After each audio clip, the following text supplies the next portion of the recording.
सुभद्रा योजना ପାଇଁ ଆସିଲା ଫାଇନାଲ ତାରିଖ କେବେ ମିଳିବ ଚତୁର୍ଥ କିସ୍ତି ଆଉ କେଉଁ କେଉଁ ମାନଙ୍କ ବ୍ୟାଙ୍କ ଖାତାରେ ସିଧାସଳଖ ଭାବେ ଟ୍ରାନ୍ସଫର ହେବ ଏନେଇ ଅନେକ ଦ୍ୱନ୍ଦ୍ୱକୁ ସରକାର ସମାଧାନ କରିଛନ୍ତି। ତେବେ ଦର୍ଶକ ବନ୍ଧୁ ଏହି ଚତୁର୍ଥ କିସ୍ତିକୁ ନେଇ କ'ଣ ରହିଛି ଜାଣିବା ପାଇଁ ଭିଡ଼ିଓକୁ ଶେଷ ପର୍ଯ୍ୟନ୍ତ ଦେଖନ୍ତୁ ଏବଂ ଚ୍ୟାନେଲକୁ ନୂଆ କରି ଆସିଥିଲେ ଗୋଟେ ଲାଇକ୍ ସହିତ ସବସ୍କ୍ରାଇବ୍ କରି ବେଲ୍ ଆଇକନକୁ ପ୍ରେସ୍ କରି ରଖନ୍ତୁ। एथर गोटे नुहे दुईटी किस्ती एकाथरके मिलिबो 5,000 नुहे 10,000 टंका मिलिबो एने स्पष्ट सूचना देले उपमुख्यमंत्री प्रभाती परिड़ा। आपण माने जानिथिबे जे 5,000 टंका लेखाएं वर्ष को दुई थर मिलिबो मोट 10,000 टंका बोली किंतु ए पर्यंत तीनोटी किस्ती तो मिल सारी आपण माने जानिथिबे हेले एई चतुर्थ किस्ती केबे नै एक बड़ घोषणा मध्य करा जाईछि। तबे एई चतुर्थ किस्ती आसंता नुआ वर्ष रे मिलिबो एवं केउ केउ माननकु मिलिबो आसंतु संपूर्ण विषय रे जानिबा। तबे आगामी किस्ती पई द्वितीय पर्याय रे आवेदन ग्रहण करा जाईछि। जेउ माननकु प्रथम पर्याय रे 21 वर्ष होई नथिला से माने एही पर्याय रे आवेदन करिसंती।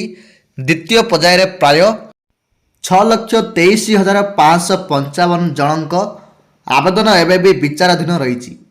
सरकार गाइडलाइंस अनुसार ए माने योग्य विवेचित हेले पाइबे सुभद्रा टंका। द्वितीय पर्याय आवेदन करिथिबा सुभद्रा हिताधिकारी को एकाबेले दुईटी किस्ती देवा पाई सरकार घोषणा कर सारिछंती।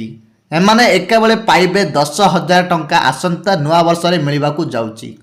श्रीमती परिड़ा कहिसंती आसंता नुआ वर्षर प्रथम सप्ताह रे मिलिबो सुभद्रा चतुर्थ किस्ती टंका।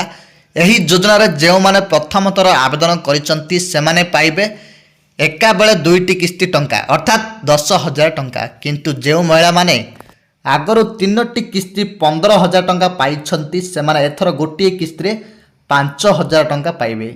आउरी मध्य प्रभाती परिड़ा कहिसंती सुभद्रा योजना रु बाद पड़िथिले सेमानंकु मध्य एबे जोड़ा जाउची। जे कोनोसी कारणरु बाद पड़िथिले सेगुडाको जांच प्रक्रिया मध्य शेष होई सारिची। एथर समस्तंकु मिलिबो सुभद्रा टंका। प्रभाती परिड़ा आउरी मध्य कहिसंती एथर जेमिति केही भी एही पर्याय बाद न पड़े यह बड़ गुरुत्व दिया।